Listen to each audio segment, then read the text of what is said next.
My grandma left me a small inheritance. With one condition. I had to personally deliver 5 sealed letters to strangers from her past. I thought it was a weird errand. It was a map to my own purpose. My grandmother's will was, I thought, final gentle insult. She left the bulk of her fortune to a mysterious trust and left me, her beat-up old car, with a bizarre final errand to hand-deliver 5 sealed letters to 5 strangers. I thought it was a pointless, sentimental waste of time. I had no idea. It was actually a map that would lead me away from the man I was. And towards a future I never knew I wanted before we hit the road. I'd love to know what city are you watching from today? And be sure to subscribe for our daily stories. Okay, let's head to that lawyer's office. The day my grandmother Hazel's will was read was the day my own carefully constructed 5-year plan was supposed to finally come to fruition. I sat in the stuffy wood-paneled office of her estate lawyer, a man as old and as dusty as the law books that lined his walls. I did the math in my head. I was 28 years old, a junior vice president at a competitive investment firm. And I was good at my job. I was ruthless. I saw the world as a series of assets and liabilities. And my grandmother's passing, as much as I had loved her, was in the cold, hard calculus of my life. A major asset, I had been planning my exit strategy for a year. The inheritance I was expecting, a sum I had conservatively estimated in the low 7 figures, was going to be my seed money. I would quit my job, start my own leaner, meaner firm, and I would finally and truly begin my life. I loved my grandmother. I did, but I had always seen her as a woman of profound impractical sentiment. Her life was a collection of stray cats, of half-finished paintings of a quiet and, in my opinion, unprofitable generosity. She saw the world as a place of stories. I saw it as a marketplace. The lawyer, a man named Mr. Thompson, finally cleared his throat and began to read. I pretended to listen, my gaze fixed on his face with a look of somber respect. But in my mind, I was already choosing the square footage for my new office. He read through a series of small, predictable bequests to a litany of her favorite and equally sentimental charities, and then came to the main event, the bulk of my remaining estate. He read his voice, a dry, reedy thing, a portfolio currently valued at approximately $8 million, is to be placed in a discretionary trust to be managed by this firm. I leaned forward slightly, my heart giving a single, hard and greedy thump to my only and beloved grandson, Owen. The lawyer continued, and I held my breath. I leave 2 items.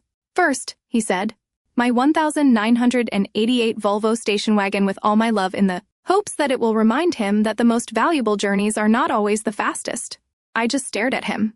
The Volvo. 30-year-old boat-like car that smelled of wet dog and old books. It was a joke, a terrible, senile joke. And second, the lawyer said, as he reached down and placed a small, simple, and beautifully carved wooden box. On the polished surface of the desk, I leave him this with a single final and legally binding condition. I looked at the box. Then at the lawyer, my own 5-year plan. My entire future was a smoking, catastrophic ruin. I had been so close. I stood up, a dismissive rage settling in my chest. Thank you for your time, Mr. Thompson. I said, my voice eclipsed professional instrument. You may keep the car. And the box. I am not interested in my grandmother's sentimental games. I was about to walk out of that office, out of her life. Out of the whole careless, disappointing story. Mr. Hayes, the lawyer's voice stopped me at the door. I believe you'll want to hear the condition. He looked at me over the top of his reading glasses. Access to the $8 million trust and your ability to be named its sole director.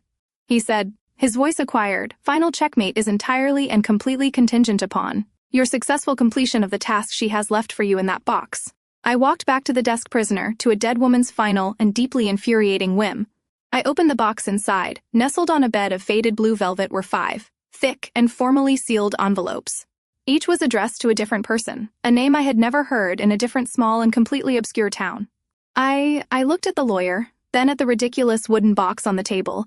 It was a bizarre, posthumous piece of emotional blackmail, a final frustrating lesson from a woman who had always been trying to teach me a lesson I had never wanted to learn, but the real money, my money, was tied to it. I didn't have a choice. Keys to the old, ridiculous car, took the box of strange, inconvenient letters. I had no idea that my grandmother hadn't just sent me on a wild goose chase. I walked out of the lawyer's office and into the harsh afternoon sunlight, the keys to my grandmother A's 30-year-old Volvo station wagon, feeling like a small and deeply insulting weight. In my hand, the wooden box of letters was under my other arm. I had decided a bizarre, inefficient form of posthumous emotional blackmail. My $8 million was tied to it. I would play her sentimental little game. Car was parked in the lawyer's private garage, a dusty boat-like and profoundly beige relic from Another century, surrounded by a fleet of sleek, modern, and German-engineered symbols of success. My own car was a Porsche. This was a particular, and I was sure very deliberate kind of humiliation. The first leg of the journey was a quiet, seething torture. The car had no GPS, no satellite radio, no climate control. It just had a cassette player and a box of my grandmother's old and terrible folk music tapes. The slow, lumbering pace of the old Volvo on the interstate was a special kind of hell for a man whose entire life was a relentless and obsessive pursuit of moving faster and acquiring more than everyone else. I looked at the first of the 5 envelopes in the wooden box on the passenger seat. The address was for a man named Mr. Arturo Rossi in a small, forgotten, unpronounceable Rust Belt town in the middle of Ohio. A town I would normally only ever see as a small, insignificant blur from the window of a plane. On my way to somewhere important, I arrived in the town 2 days later. It was a place that time and the economy clearly forgotten. The main street was a sad collection of boarded-up storefronts and a few lonely surviving businesses. And one of those businesses, a small but clean and well-kept Italian bakery, was my destination. I walked in the bell above the door, charming, a cheerful, old-fashioned sound. The air was thick with the warm, beautiful, and life-affirming scent of fresh-baked bread. An elderly man, his hands, his apron, and his magnificent white mustache, all dusted with a fine layer of flour, looked up from the counter where he was kneading dough. "I'm looking for an Arturo Rossi," I said, my voice, the clipped, efficient tone of a man who did not have time for pleasantries. "You have found him," the old man said, his own voice, a warm and heavily accented baritone. "What can I do for you?" I placed the sealed cream-colored envelope on the counter between us. "I was asked to deliver this to you," I said. "It's from a woman named Hazel Hayes." The old baker froze, his hands still buried in the dough. He looked at the envelope and then up at me, and his own kind dark eyes began to fill with a sudden and surprising emotion. "Hazel." He whispered the name. A prayer, a ghost. My God. I have not heard that name in 30 years with hands that were now trembling slightly. He wiped the flour from his fingers and carefully, almost reverently, took the letter. He broke the seal. He read, and then he began to weep, not with a loud, dramatic wail, but with the silent, profound, moving sobs of a man who had just been given an impossible and long-forgotten gift. He then, through his tears, told me the story. He told me of a day, 30 years ago, when he had been a young, penniless Italian immigrant with a dream of opening his own bakery. He told me of the banks that had laughed at him, of the loan officers who had turned him away. He had been about to give up. And then she had walked in a young woman, a complete stranger, bright, kind eyes. My grandmother, she had tasted his bread. She had listened to his story, then she had done something impossible.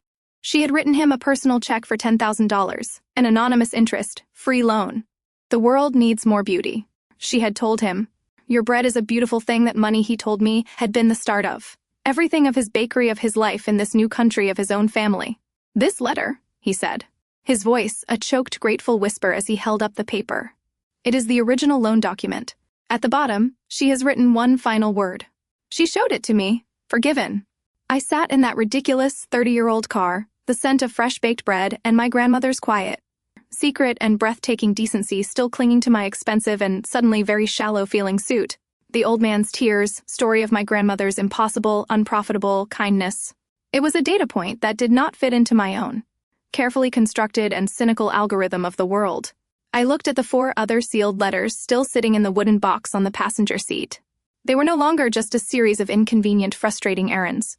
They were a mystery puzzle, a map of a woman I had loved, but I was now beginning to realize I had never ever truly known. For the very first time in my entire, ambitious, impoverished life, I felt a strange and unsettling, profoundly compelling need to find out exactly what was inside.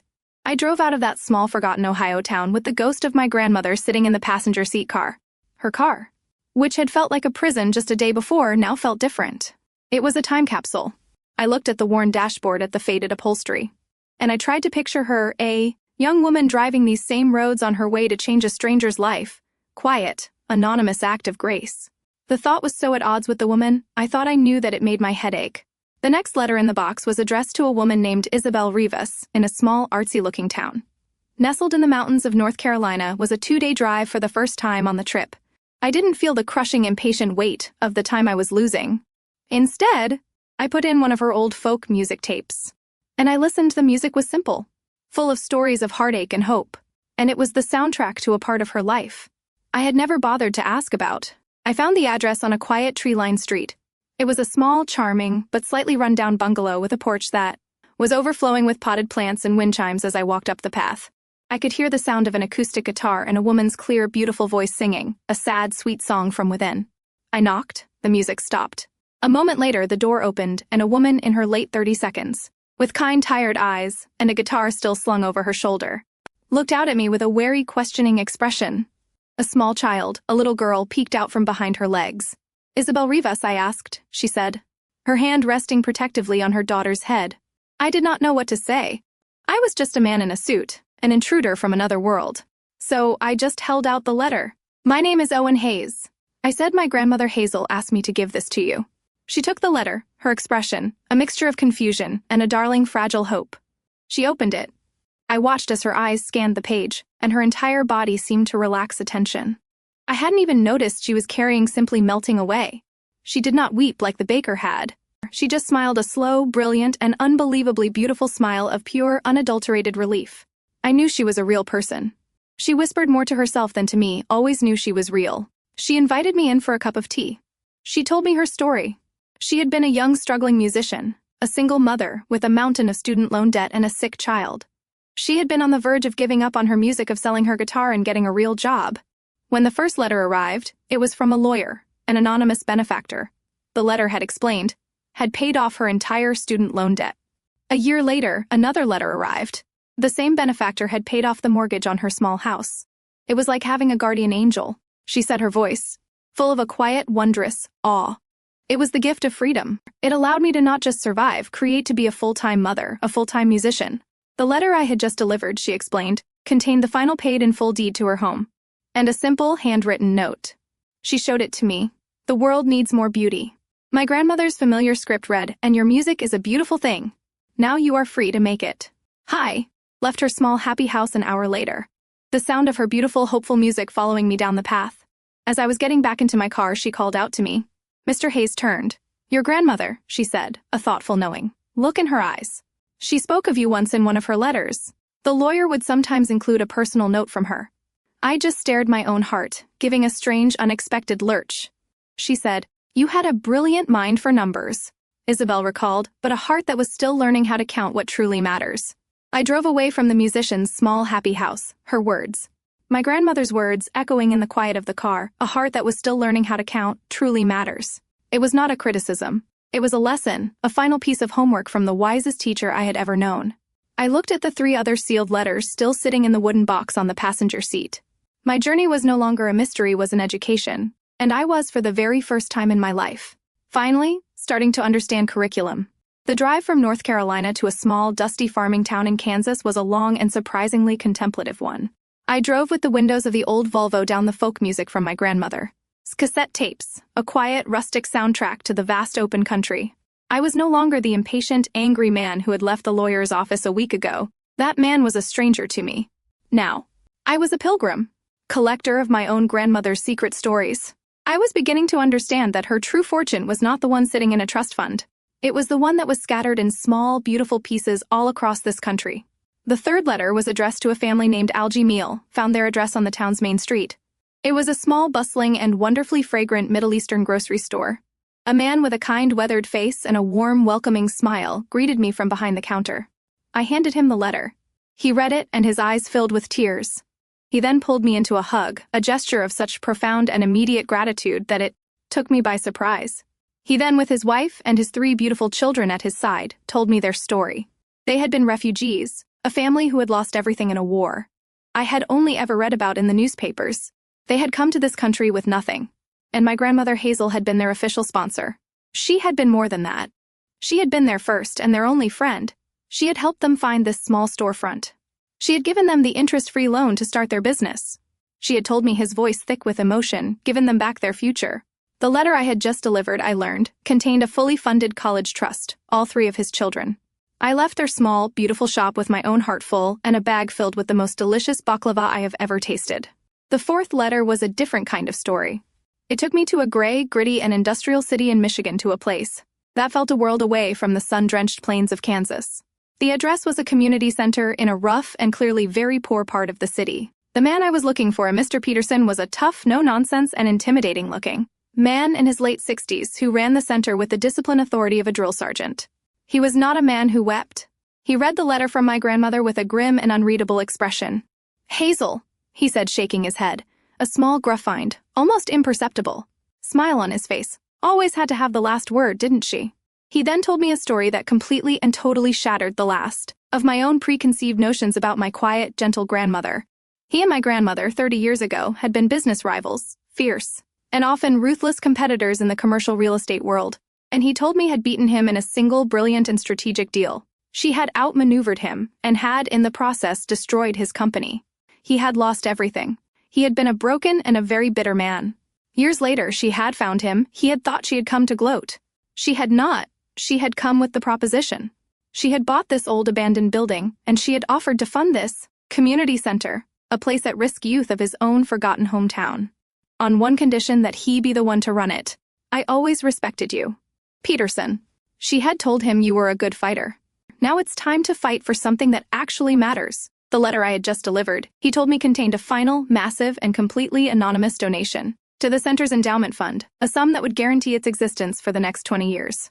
I walked out of that community center, my mind reeling. My grandmother had not just been a kind, sentimental woman. She had been a brilliant and profoundly compassionate businesswoman. She had not just given handouts. She had created opportunities. She had redeemed her rivals. She had, in her own quiet, powerful way, been changing the world. One small secret act at a time. I was on the last leg of my journey now, the long, final drive back home. I had one letter left in the small wooden box on the passenger seat, picked up the final sealed envelope. My blood ran cold. The letter was not addressed to a stranger in a distant, forgotten town. The elegant, familiar, and beautiful script on the front of the envelope was an address I knew all too well. It was my expensive, high-rise, empty apartment. The final name on my grandmother's list was not a stranger's, was mine. Owen Hayes. I stared at my own name, written in my grandmother's hand, this entire journey, this long, strange, transformative pilgrimage across the country. It had all, in the end, been leading me right back to myself. The first 4 letters had been about her past, but this final and still unopened letter, this was about my future. And I was suddenly and completely and totally terrified to find out what was inside. I drove the final leg of my journey in a state of quiet, contemplative silence. The angry, impatient man who had started this trip a week ago, the man who had cursed this old, slow car, was gone. I was someone else now, a man who had been hollowed out and then refilled with the stories and the quiet, profound decency of a woman. I was only just beginning to understand. I arrived back in my own city, place that now felt foreign and strange. My own sleek German sports car was waiting for me in the garage of my high-rise apartment building, a silent, glittering monument to a life I no longer recognized. I parked my grandmother's dusty 30-year-old Volvo beside it, and I knew in that moment that the old beat-up station wagon car that smelled of wet dog and old box was the most valuable thing I owned. I went up to my apartment. It was a space I had once been so proud of, a minimalist and brutally expensive testament to my own success. It was all clean lines and cold glass and a stunning panoramic view of a city I had wanted to conquer. Now it just felt empty. The wooden box with the final 5th letter sat on my polished concrete coffee table. My own name, Owen Hayes, written in my grandmother's familiar, elegant script, stared up at me. This entire journey, this long, strange, transformative pilgrimage across the country. It had all, in the end, been leading me right back here. First 4 letters had been about her past, but this one, this final and still unopened letter, this was about my future. I was, for the first time on this entire trip, truly afraid to find out what was inside, with a hand that was not entirely steady. I opened the final envelope. My dearest Owen. The letter began. If you are reading this, it means you have done it. It means you have completed your journey. It means you have met the people who were the true and most valuable treasures of my life. I hope you listened to their stories. I hope you saw the beauty in their small and quiet and profoundly decent lives. I must apologize, my boy, for this strange and manipulative final errand. I knew it was the only way. I have watched you for years, my brilliant, ambitious, unhappy grandson. I have watched you build fortress of success around your own heart. Could not leave you my fortune, not yet, not until I had first given you a small piece of my own soul, the baker, the musician, the refugee family, your old rival. They were not just errands, Owen. They were your education. I needed you to see with your own 2 eyes that the greatest investments in this world are not the ones that offer a financial return, the ones that offer a human one. I needed you to understand that true wealth is not the money you accumulate in a bank account. Quiet, often unseen, good, you put out in the world. I needed you to learn how to count truly everlastingly matters. I had to stop reading paper in my hand, trembling, a hot, shameful tear, blurring the ink of her final beautiful words. The money in the trust. The letter concluded the $8 million. It is now yours to command. The lawyer, Mr. Thompson, has been instructed to transfer the directorship of the trust to you. Div, today. I did not just leave this money to you in will, my darling boy. I made you earn it not with your brilliant mind for business, but with your good and true and newly remembered heart. What you do with it now will be the final and most important testament to the man you have become. Make me proud. Finish the letter. And the tears I had been holding back from my entire adult life finally and completely came. I was not crying for the money. I was crying for her, for the profound, strategic, and unconditional love of the woman I had so badly and so completely misunderstood. I was not just her grandson anymore. I was her student, and I had finally, after a long and very difficult, beautiful final exam, graduated. I looked at my grandmother's letter at the keys to an $8 million kingdom. She had just so cleverly and so lovingly placed in my hands. The old Owen, the man who had left on this trip a week ago. He would have called his broker. He would have started a new company, a new and bigger and emptier empire. The old Owen was gone, a ghost left behind in a series of small and forgotten and profoundly decent towns, all across the country. My phone. And I dialed the number for the lawyer, Mr. Thompson. I knew with an absolute and total certainty what my very first act as the new director of my grandmother's trust was going to be. And it had absolutely nothing to do with making money. It had everything to do with giving it away. My phone call to the lawyer, Mr. Thompson, was brief. And to him, I am sure, utterly baffling. I did not ask about the transfer of funds. I did not ask about the legal mechanisms of the trust. Told him I wanted to change its name. It's not just a trust anymore, Mr. Thompson, I had said, a new and unfamiliar sense of purpose in my own voice. As of today, is a foundation, the Hazel Hayes Foundation for Small Dreams. The weeks that followed were a quiet, satisfying demolition of my old life. I walked into my corner office at the investment firm. The office I had fought so hard for, and I resigned. I sold my sleek and sold as Porsche. And I sold the expensive high-rise apartment with its beautiful panoramic lonely view of the city. And I kept the Volvo.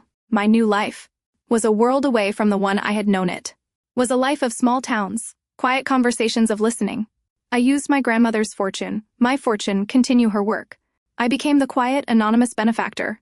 I found a young, brilliant chef who was about to lose her restaurant. I paid off her debts, found a small independent bookstore that was about to be crushed by a large corporate chain. And I bought their building for them. I was not just giving away money. I was investing for the first time in my life in the beautiful, deeply human business of hope. The story ends on a warm, sunny afternoon, a year after my journey began. I am driving the old beloved and still slightly smelling of wet dog Volvo station wagon down a quiet country road. The wooden box my grandmother left me is sitting on the passenger seat beside me. Its 5 original letters now replaced by a stack of new ones, new stories, new possibilities. I am on my way to the first official annual board meeting of the Hazel Hayes Foundation. I pull up to a small, charming, and beautifully restored farmhouse. It is the new headquarters for the foundation, and waiting for me on the porch are my new board of directors. Mr. Rossi, the old Italian baker, is there. A large box of his famous cannolis in his hands. Isabel Rivas, the musician, is there, her guitar slung over her shoulder. Her daughter playing in the yard. The Algie Meal family is there, their own children now a year older. Their future is bright and full of a promise my grandmother had given them. And my grandmother's old rival, the gruff and surprisingly wise Mr. Peterson, is there a look of quiet, respectful approval on his face? These were my people now, my partners, my family. I think back to that day in the lawyer's office, to the cynical, greedy young man who had been so disappointed by a beat-up old car and a box of letters. He had been so desperate to find his fortune, to start his own brilliant career. He had no idea that his grandmother, in her infinite teach love for him, had left him something far more valuable. She had not left him a business to run. She had left him a life to live. And as I looked at the faces of the good and decent and wonderfully ordinary people gathered on that porch, the living, breathing legacy of her secret, beautiful life, I knew with a certainty that was as warm and as bright as the afternoon sun that I had finally and truly inherited the family fortune, an absolutely beautiful and moving story about a journey that was about more than just delivering letters. It was about discovering a legacy. What a powerful transformation for Owen. What do you think of the grandmother's final brilliant lesson for her grandson? Let us know in the comments below. If you were moved by this incredible good story, please show your support by hitting that like button and be sure to subscribe for more uplifting and powerful stories. Don't forget to click the notification bell. You never miss an upload. Thanks for watching, and we'll see you in the next one.